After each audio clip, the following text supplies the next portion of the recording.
Saudi Arabia, one of the major belligerents in the all-out war against Yemen.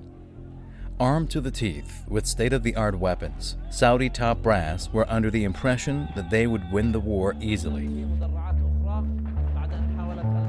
Their miscalculation, however, has resulted in a war of attrition, which has caused a loss of morale within the army. The Saudis are now faced with the double whammy of the Yemeni Ansarullah movement gaining ground steadily since the breakout of the war, and the increasing number of low-spirited forces who are sick and tired of a meaningless war.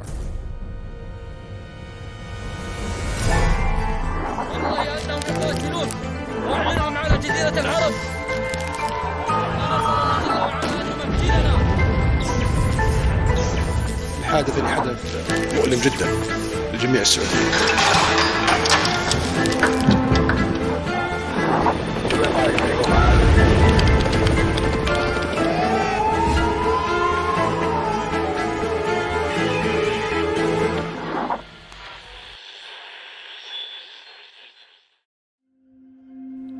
Saudi Leaks has recently published a report revealing a wave of executions of Saudi soldiers.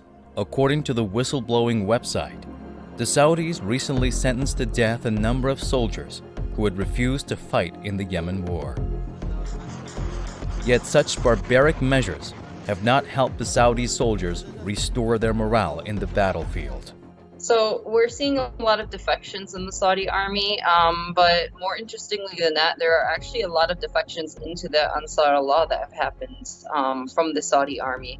When there have been captures, in Yemen by the Saudi mercenaries, a lot of them, more drawn to the cause of the Ansar Allah, and more even drawn to their humanity and approach in treating captives and soldiers, they've actually been defecting over. So the Saudi army, just like the Zionist occupying army, it's facing a huge crisis of morale from its own soldiers.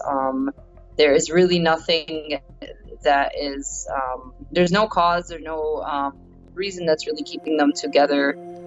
Meanwhile, the Saudi opposition National Assembly Party has warned of new round of executions, pointing out, with all these heavy losses, and in light of the continuation of this war and its mistakes and risks, we were surprised by the Saudi authorities by announcing the execution of the 3 soldiers. The Saudi army doesn't even really know how to fight. A lot of their weapons capabilities and their capabilities during the siege have just been imported or bought off. So there isn't really a cohesive Saudi army to begin with as far as a fighting force. But what we're seeing now is it be coming into collapse. Lots of defections, as I mentioned. And so obviously, like with the recent executions, it's showing that this is like a major threat of what's left of the Saudi army. Made up of Saudi dissidents living in exile, the National Assembly Party says the executions were carried out in complete ambiguity and absence of fair trials. These soldiers are convicted on high treason charges. Breaking down the charges, Saudi Leak writes, "These soldiers have refused to take part in the war, to bomb Yemeni civilians, to destruct Yemeni infrastructure, or to carry out the scorched earth policy in Yemen, which is pursued from time to time." The economic losses that the Saudi regime has incurred, it's also affected their army, which is weak. It doesn't know how to fight. It doesn't know how to it doesn't have anything to fight for, really. So I'm definitely not surprised that the morale has gone the same way that the American occupying army has in Iraq, at the end of the Iraq war, or that the Zionist army is finding themselves in right now. Any unjust war fought is going to have that effect on the occupying army that is fighting it and causing atrocities. Saudi Crown Prince Mohammed bin Salman is under fire for his rash decision to declare war against neighboring Yemen. in a failed bid to establish his foothold in the region as a rising star in the political sphere of the region. Well, definitely the Saudi army has faced a crushing defeat from the Yemeni resistance, and the Saudi army was never really a army that knew how to fight to begin with. We saw in Yemen there were huge numbers of mercenaries just imported from Sudan, imported from other poor countries in the world, and essentially you can't really build an army just by buying them off.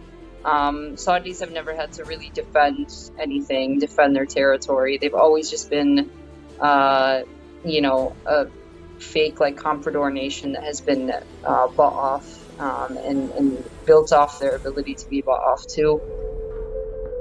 In addition to the war itself, there have been a number of other things that have affected the situation. One of them having to do with the kingdom's deteriorating economy. The Saudi forces are complaining about low salaries, poor health services, slashed bonuses, and widespread administrative corruption in the Saudi military, to say the least. To top it all, these soldiers cannot freely express their concerns, as they know any objection might cost them dearly. Well, the losses that have been inflicted by the resistance onto the Saudi army have also definitely been great enough to impact them considerably. Saudi Arabia has had its, oil and gas production facilities hit and targeted by the resistance successfully.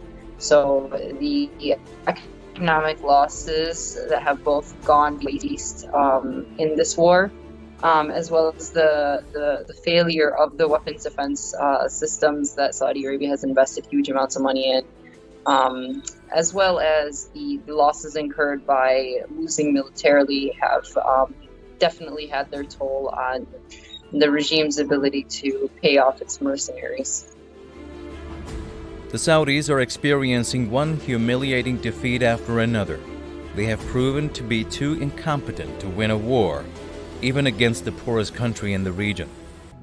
At the same time, they have been too vulnerable against the counterattacks mounted by the Ansarullah movement, all despite being one of the world's largest military spenders. It's a reminder that military superiority is no guarantee for military success. We see all the weapons and all the money in the world cannot build an army, essentially. The Saudis have never been able to fight on their own. They've never been able to fight, period. And especially during this siege, everything, as I've mentioned, has just been imported and bought off on the part of the Saudi army. None of it actually comes to its own merits or capabilities in warfare and in battle, which are non-existent. And it's the same thing with the Zionist entity too, the same exact story, and with the United States. No army as far as a force of people that actually fight or have something to fight for, essentially. Just weapons technology that are futile against popular forces.